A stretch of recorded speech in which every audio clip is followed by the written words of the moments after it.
I can't ever remember not experiencing these things. There are times when I just want to curl up on my sofa, go to sleep and never wake up. I see an albino man and I hear voices.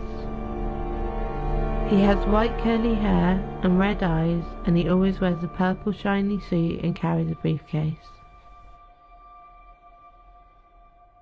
The voices say really derogatory things about me. Sometimes they whisper, sometimes they scream.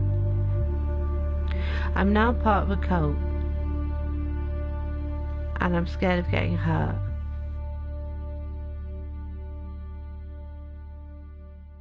I knew by the time that she was 8 that there was something seriously the matter.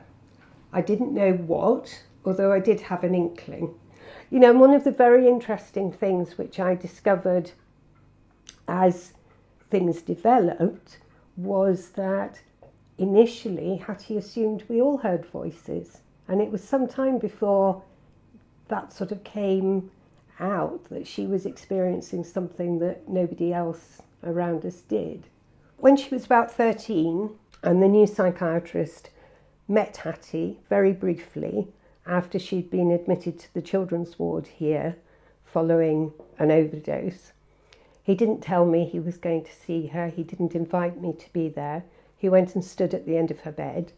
But on the basis of that, he then wrote a letter to all the professionals involved, telling them that there was nothing the matter with Hattie except her relationship with me. And in order to develop normally, she needed to be moved into foster care. So I sat down with Hattie and Will, told them what he'd said.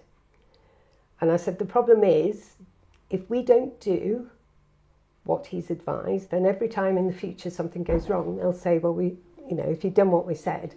I was very concerned that if we didn't follow his advice, then actually Will would be moved into foster care, because by then Hattie was having very violent episodes. So I would quite often have knives at my throat, scissors in my face.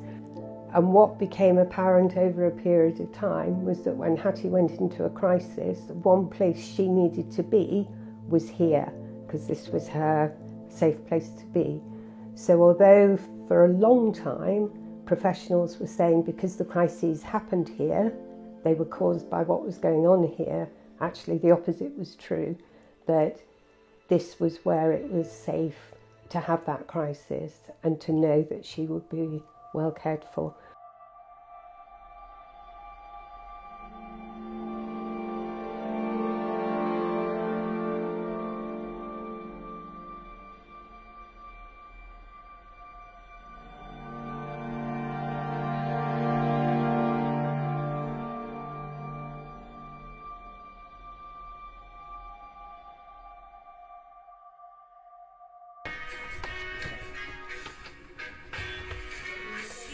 I'll wake up in the morning, come downstairs, I have my meds, probably hang around for a little bit, maybe have a little sleep, then I go and have a shower, get dressed, do my teeth and face and stuff, do my makeup, blue eyeliner, pink eyeliner, blue mascara, foundation, powder foundation, illuminating foundation, blusher, what else do I do? It's not there yet, which is good, because otherwise he'd be waiting for me in the cold. How many times a day do you take medication? Oh god. 8 o'clock, 12 o'clock, 6. No, 8, 12, 2:30, 6 and 8. And as and when. And as and when. One in there, go on then, that's straight. 2:30, isn't it? Yeah. So that's all good. Straight down, don't overthink it.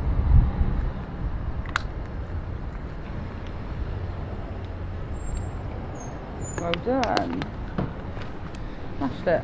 There he is! Yay! Oh, There he is! Well, camera crew. Hello. Can't take it off now. Always like that. I know. Really? Yeah. This is Ad. Let's go to Let's get to bed this week. And you won't take the blanket, did you? So we'll do the same. Take your mask off now, Ash. I always do that.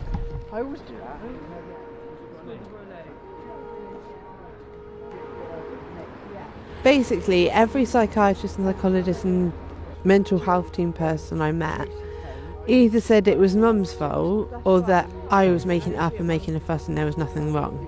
They were saying it's just you making a fuss, you're just trying to get attention. And what makes me laugh is the whole bit when I got into actual mental health team, they were saying to me, oh, I'm now 32. This is when I was 13. If I'd made it up and I was taking it, I wouldn't have done it for this long. I had to be a bloody good actor to do it for this long and have this much going on. And there was, just outside my door, there was like a corridor, a very wide corridor. And when there was no one else, I used to sneak out and run. Bear in mind that I was so underweight that I had no energy, but I had the adrenaline of doing it because I knew that at any point I could have a heart attack and die. And that's what I wanted to happen. What did the albino man have to say about that? He was laughing the whole time. Every time they said, oh, you're making it okay, yeah, it's true, you're making it all up. I know you can hear me, but no one else can, and that means you're making it up and all this. And it wasn't very nice.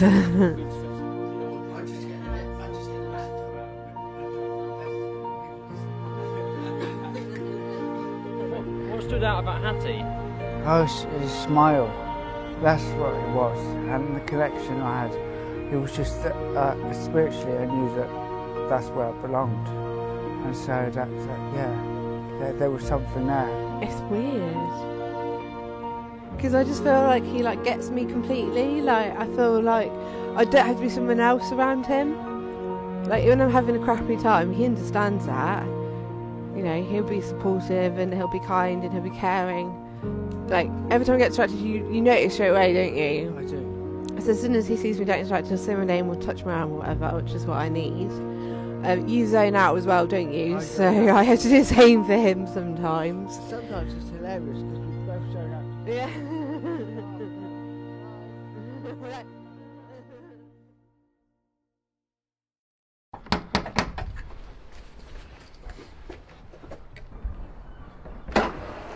Hello. What do you need to do before? I need to get changed into my wetsuit. And the train time is 1:49, but I usually get there really early because I get everywhere really early. I think something's going to take 20 minutes and it takes like 5, so I am always early. So tell us about swimming. How long have you been doing the swimming? And God, about almost 2 years now, I think. And you go every single week? Mhm. Even when it's January? Yeah, stuff? even when the weather is crap. Which is silly. And who do you do it with? Just Mum. Yeah? Yeah. And she doesn't mind? What, the weather? Yeah. No. Well, we'll both go in there and start swearing and screaming and stuff, but once we get used to it, it's okay. So you might have to bleep some words out when we get in the sea. Yeah, for me, you mean? No, for us. Okay, yeah. Because we swear and shout a little bit Yeah, when we that's get in all there, so... Tim might be swearing and Yeah. shouting. That's what I meant, yeah. And whereabouts do you swim? I know we're going to Weymouth. But where do you Do you know where swim? the toilet blocks are? Yeah. Just there. Great. You swim yesterday, You yeah? were there Yeah. yesterday. Could you swim yesterday? Too much information. Okay, perfect. That's it. How has it been since I direct? You know, I've been on the scene since Good. you met there. So Yeah. Has it been a big, change in your life, or just tell us a bit about Well, the first team I was with was a load of crap, basically. Like, they didn't care, they didn't understand what was going on, they didn't bother.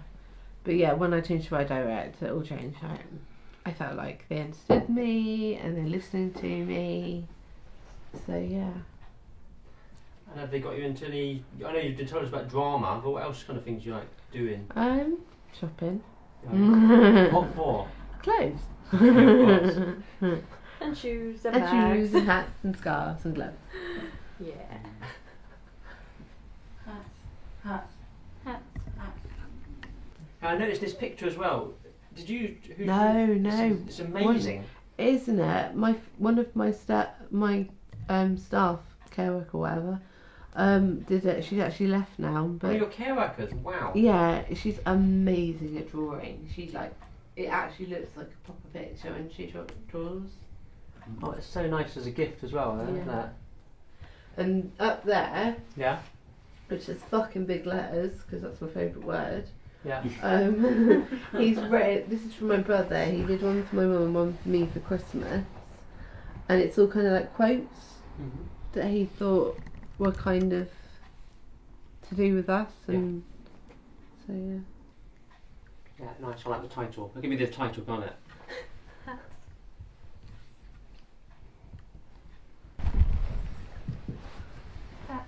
What's going on? Everything now. Do you want to go have 5 minutes and have a vape? Yeah. Yeah, come on then. Sorry, do you mind everyone? No, of course No, not. of course, You take your time. do you.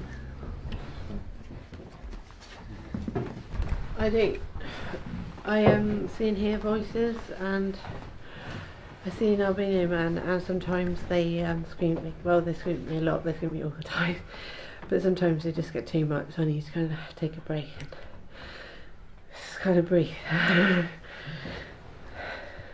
Oh yeah.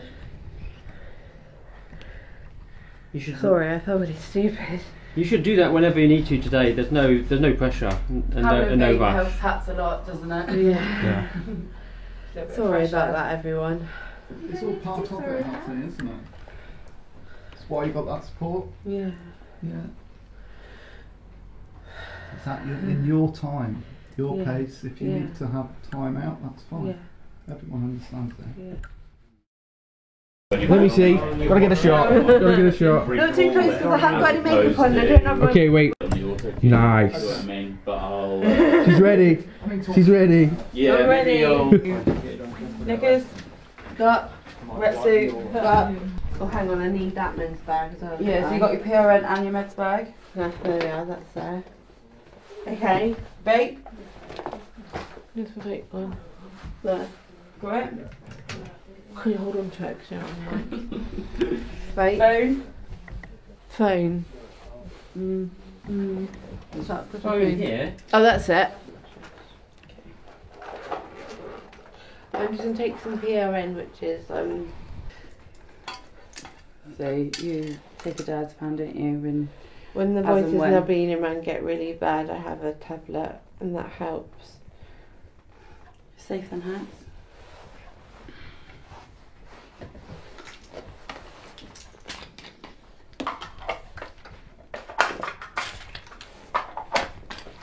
And does that really help calm down The voices in Albanian man, yeah.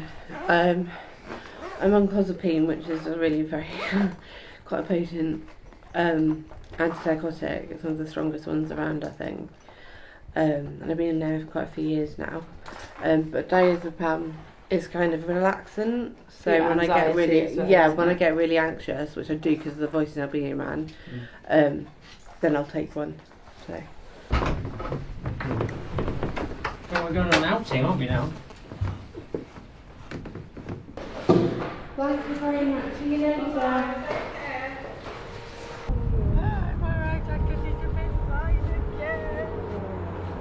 I'm glad you were here in good time. Nice to see you. I love you too. Oh, don't call off the baby. Joe told me about a story when Julia, you were a bit ill or something. Yes. Do you mind both of you telling us about that?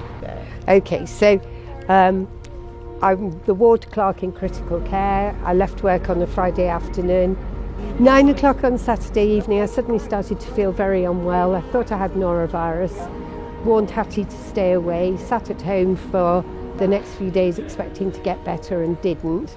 Was getting worse. And eventually on the Friday evening, I was admitted to hospital.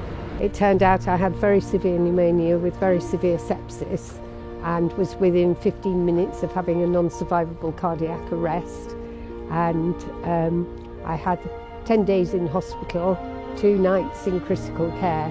But the best bit for me was when I was recovering the following week on a general ward, and you and I were sitting playing cards in the afternoon, and you said to me, So basically, I said to Mum, you're not going home after this, you're going to come and stay with me so I can look after you. And you stayed at mine for about 10 days. Yeah, and we laughed so much over that time. And what was really lovely was the staff came in as well, didn't they? Yeah, we had a really nice family time, didn't we? And the thing is, I wasn't strong enough to go back. I wasn't strong enough to go back home, but I would have done if you hadn't said that. I would have managed somehow. Yeah. But it was just so lovely to have that time with you. And I knew it had been really traumatic for you, so it gave you time to get over it.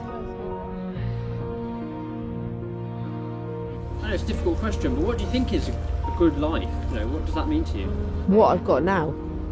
Well, I feel safer, I feel more understood, I feel...